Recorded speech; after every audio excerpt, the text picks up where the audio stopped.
साल 1857 सिर्फ एक वर्ष नहीं बल्कि एक ऐसे तूफान का नाम है जिसने ब्रिटिश साम्राज्य की नींव हिला दी।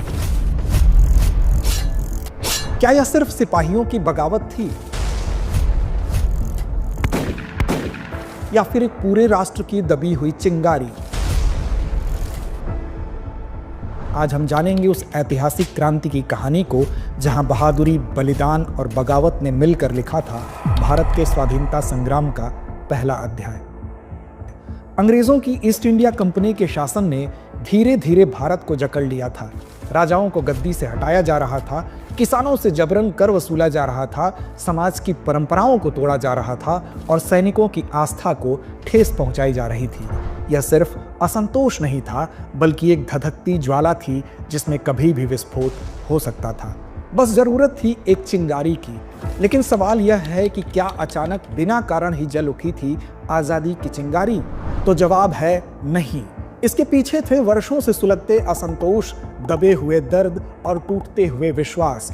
अगर हम इस क्रांति के प्रमुख कारणों की बात करें तो उन्हें हम अंग्रेजों की साम्राज्यवादी, प्रशासनिक और सामाजिक नीति के साथ ही तात्कालिक कारणों के रूप में विभाजित करके समझ सकते हैं। तो आइए एक एक करके विस्तार से समझते हैं क्रांति के कारणों को। अंग्रेजों की साम्राज्यवादी मानसिकता का परिलक्षण उनकी नीतियों में स्पष्ट तौर पर दिखने लगा था, जिसका पहला उदाहरण थी वेलेस्ली की सहायक संधि यानी कि सब्सिडियरी अलायंस, जिससे देशी राज्यों की स्वतंत्रता के अपहरण की शुरुआत हुई थी। इसके तहत भारतीय राज्य को अपनी सेना हटाकर ब्रिटिश सेना को अपने राज्य में तैनात करने देना होता था। साथ ही उस राज्य को ही ब्रिटिश सेना के खर्च का भुगतान भी करना होता था। राज्य बिना अंग्रेजों की अनुमति के किसी अन्य शक्ति से संधि नहीं कर सकता था। यदि राज्य खर्च नहीं चुका पाता तो उसे अपना क्षेत्र कंपनी को देना होता था। साथ ही एक ब्रिटिश रेजिडेंट को दरबार में नियुक्त किया जाता था। इसी कड़ी में डलहौजी की साम्राज्यवादी नीतियों ने इसे और आगे बढ़ाते हुए 1857 की महाक्रांति रूपी अग्नि में घी का काम किया। डलहौजी की हड़प नीति यानी डॉक्ट्रिन ऑफ लैप्स उनमें प्रमुख थी, जिसके अंतर्गत अंग्रेजों द्वारा किसी भी शासक के निःसंतान होने पर उसे अपने उत्तराधिकारी को गोद लेने का अधिकार नहीं था। अतः शासक की मृत्यु होने के बाद या सत्ता का त्याग करने पर उसके शासन पर कब्जा कर लिया जाता था। इस नीति का सहारा लेकर सतारा 1848, जैतपुर और संभलपुर 1849, उदयपुर 1852, झांसी 1853, नागपुर 1854 आदि राज्यों को अंग्रेजी साम्राज्य में मिला लिया गया। इसी प्रकार कुशासन के आधार पर अवध को 1856 में भी ब्रिटिश साम्राज्य में शामिल कर लिया गया। अवध के नवाब वाजिद अली शाह को कलकत्ता निर्वासित कर दिया गया। इतना ही नहीं, पदों और पेंशनों को समाप्त कर एक बड़े भारतीय वर्ग को असंतुष्ट कर दिया गया। फिर चाहे पेशवा बाजीराव के दत्तक पुत्र नाना साहब की पेंशन हो या कर्नाटक, सूरत और तंजौर के राजाओं की उपाधियों का अंत। उसने यह भी घोषित किया कि अंतिम मुगल बादशाह बहादुर शाह जफर के बाद उनके उत्तराधिकारियों को लाल किला खाली करना पड़ेगा। लॉर्ड कैनिंग तो इससे भी 2 कदम आगे जाकर घोषणा करता है कि बहादुर शाह जफर के उत्तराधिकारी अब बादशाह की उपाधि भी धारण नहीं। साल 1857 सिर्फ एक वर्ष नहीं बल्कि एक ऐसे तूफान का नाम है जिसने ब्रिटिश साम्राज्य की नींव हिला दी। क्या यह सिर्फ सिपाहियों की बगावत थी या फिर एक पूरे राष्ट्र की दबी हुई चिंगारी? आज हम जानेंगे उस ऐतिहासिक क्रांति की कहानी को जहां बहादुरी, बलिदान और बगावत ने मिलकर लिखा था भारत के स्वाधीनता संग्राम का पहला अध्याय। अंग्रेजों की ईस्ट इंडिया कंपनी के शासन ने धीरे धीरे भारत को जकड़ लिया था। राजाओं को गद्दी से हटाया जा रहा था, किसानों से जबरन कर वसूला जा रहा था, समाज की परंपराओं को तोड़ा जा रहा था और सैनिकों की आस्था को ठेस पहुंचाई जा रही थी। यह सिर्फ असंतोष नहीं था बल्कि एक धधकती ज्वाला थी जिसमें कभी भी विस्फोट हो सकता था। बस जरूरत थी एक चिंगारी की। लेकिन सवाल यह है कि क्या अचानक बिना कारण ही जल उठी थी आजादी की चिंगारी? तो जवाब है नहीं। इसके पीछे थे वर्षों से सुलगते असंतोष, दबे हुए दर्द और टूटते हुए विश्वास। अगर हम इस क्रांति के प्रमुख कारणों की बात करें तो उन्हें हम अंग्रेजों की साम्राज्यवादी, प्रशासनिक और सामाजिक नीति के साथ ही तात्कालिक कारणों के रूप में विभाजित करके समझ सकते हैं। तो आइए एक एक करके विस्तार से समझते हैं क्रांति के कारणों को। अंग्रेजों की साम्राज्यवादी मानसिकता का परिलक्षण उनकी नीतियों में स्पष्ट तौर पर दिखने लगा था। 18वीं शताब्दी के उत्तरार्ध तक कुटीर उद्योग भी दम तोड़ चुके थे। उधर इनाम कमीशन के तहत बहुत सी जमीनों और जागीरों को यह कहकर छीन लिया गया कि ये अनुचित रूप से दी गई थी। केवल बंबई में ही 20,000 जागीरें जब्त कर ली गई। अवध के तालुकेदार हों या झांसी की रानी, ब्रिटिश शोषण के दंश से सभी मर्माहत थे। तो आइए नजर डालते हैं सामाजिक कारणों पर। क्रांति की ज्वाला भड़काने में कंपनी की सामाजिक नीतियां भी कम जिम्मेदार नहीं थी। अंग्रेज अधिकारी भारतीयों से ऐसा बर्ताव करते थे जैसे वो दोयम दर्जे के हों। यदि कोई अंग्रेज भारतीयों पर अत्याचार करता तो न्यायालय का झुकाव भी अंग्रेजों के पक्ष में ही होता। 1860 में प्रकाशित दीनबंधु मित्रा द्वारा लिखे बंगाली नाटक नील दर्पण में नीलहों की बर्बरता को पढ़कर रोंगटे खड़े हो जाते हैं। सिर्फ यही नहीं, सती प्रथा, बाल विवाह जैसे विषयों पर बिना भारतीयों की सहमति के हस्तक्षेप ने भारतीयों के विश्वास को पूरी तरह से तोड़ दिया था। धार्मिक रीति रिवाजों पर वार के साथ ही मिशनरी शिक्षकों द्वारा हिंदू मुस्लिम धर्मों की खुलकर आलोचना की जाती। मिशनरी स्कूलों में बाइबल पढ़ाना अनिवार्य था। हिंदू मुस्लिम छात्र स्वयं को ऐसे में अपमानित महसूस करते थे। ऐसे में लोगों को धीरे धीरे यह भी शक होने लगा कि अंग्रेज नई तकनीकों जैसे रेल तार के बहाने धर्म भ्रष्ट करने की साजिश कर रहे हैं। वहीं सैन्य असंतोष की बात करें तो भारतीय सैनिक अंग्रेज सेना की रीढ़ थे। फिर भी वे न तो सम्मान पाते थे और न ही समान अधिकार। उच्च पद केवल अंग्रेजों के लिए आरक्षित थे, वेतन भी कम मिलता था, पदोन्नति का फायदा केवल अंग्रेज सैनिकों को दिया जाता था।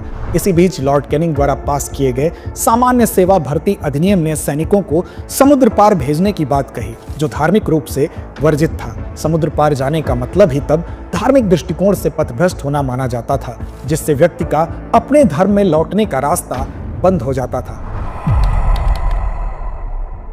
अब सैनिकों के धैर्य की सीमा का अतिक्रमण तो हो ही रहा था कि चर्बी युक्त कारतूस की खबर ने उसे एक विस्फोट का रूप दे दिया, और यह घटना बनती है क्रांति का तात्कालिक कारण।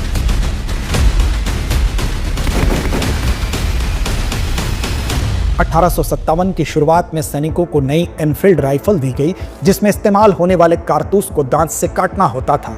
यह खबर फैल गई कि उसमें गाय और सुअर की चर्बी लगी है। ऐसे में इस खबर ने हिंदू और मुसलमान दोनों को एक साथ झकझोर दिया। इसकी पहली प्रतिक्रिया हुई बंगाल के बैरकपुर में। यह ध्यान देने योग्य है कि बैरकपुर दो विद्रोहों के लिए जाना जाता है, एक 1824 में और दूसरा 1857 में। हालांकि 1857 से 3 दशक पहले नवंबर 1824 में बैरकपुर में एक विद्रोह हो चुका था, लेकिन हम बात कर रहे हैं 1857 की, जब ब्रिटिश ईस्ट इंडिया कंपनी की 34वीं बंगाल नेटिव इन्फेंट्री के सैन्य शिविर के सैनिक मंगल पांडे का मानना था, हम सैनिक हैं, गुलाम नहीं, यह चर्बी नहीं, हमारी आस्था का अपमान है। 29 मार्च 1857 को मंगल पांडे ने बैरक में अपने ही अंग्रेज अफसर पर गोली चला दी। यह सिर्फ गोली नहीं थी, यह विद्रोह की पहली पुकार थी।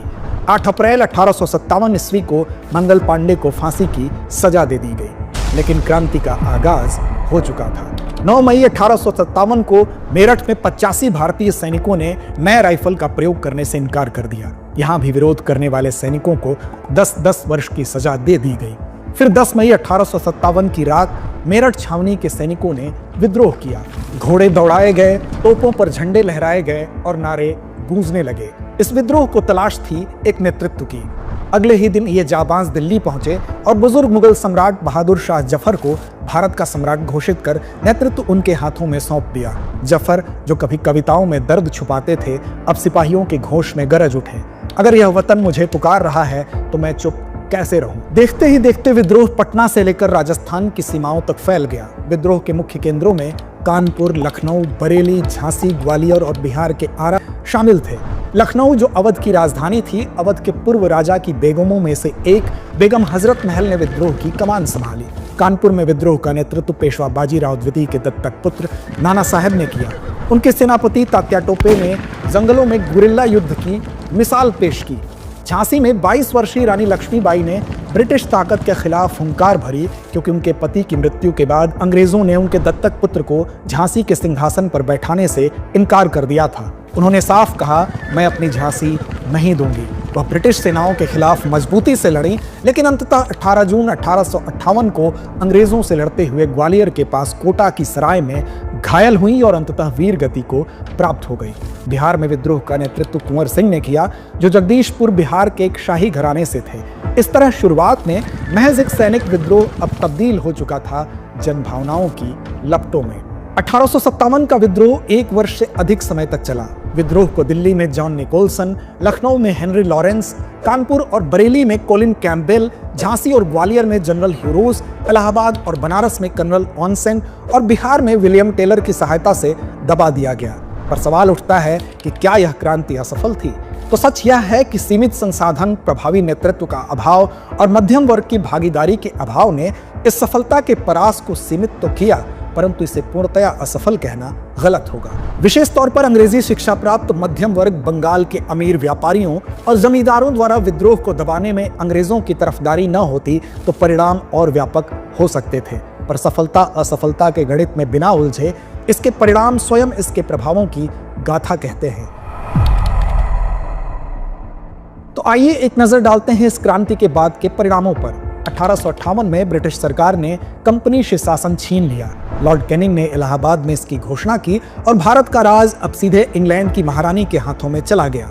महारानी विक्टोरिया ने एक घोषणा पत्र जारी किया कि हम भारतवासियों के धर्म, रीति रिवाज और सम्मान की रक्षा करेंगे। इसी के साथ लंदन में भारत कार्यालय यानी कि इंडिया ऑफिस बनाया गया, जिससे भारत का शासन ब्रिटिश संसद के अधीन हुआ। प्रशासनिक बदलाव के तहत भारत का प्रमुख अब गवर्नर जनरल नहीं, वायसराय कहलाया। इससे यह साफ हो गया कि अब वह ब्रिटिश महारानी का प्रतिनिधि है। साथ ही भारतीय रियासतों को यह भरोसा दिया गया कि उनका अस्तित्व बरकरार रहेगा। अब सवाल उठता है कि इस क्रांति का क्या प्रभाव हुआ? तो इस प्रतिरोध की तीव्रता का अंदाजा लगाने के लिए इतना पर्याप्त है कि विद्रोह में सेना की बड़ी भूमिका को देखते हुए अंग्रेजों ने फौरन योजना बनाई। सेना में भारतीय सिपाहियों का अनुपात कम करने और यूरोपीय सिपाहियों की संख्या बढ़ाने का निर्णय लिया गया, लेकिन शस्त्रागार ब्रिटिश शासन के हाथों में रहा। वस्तुतः बंगाल की सेना के प्रभुत्व को समाप्त करने के लिए ही यह योजना बनाई गई थी, ताकि भविष्य में कोई भी एकजुट विद्रोह न हो सके। हालांकि इस विप्लव का मूल उद्देश्य अंग्रेजी सत्ता को हटाकर पुनः सत्ता प्राप्त करना था।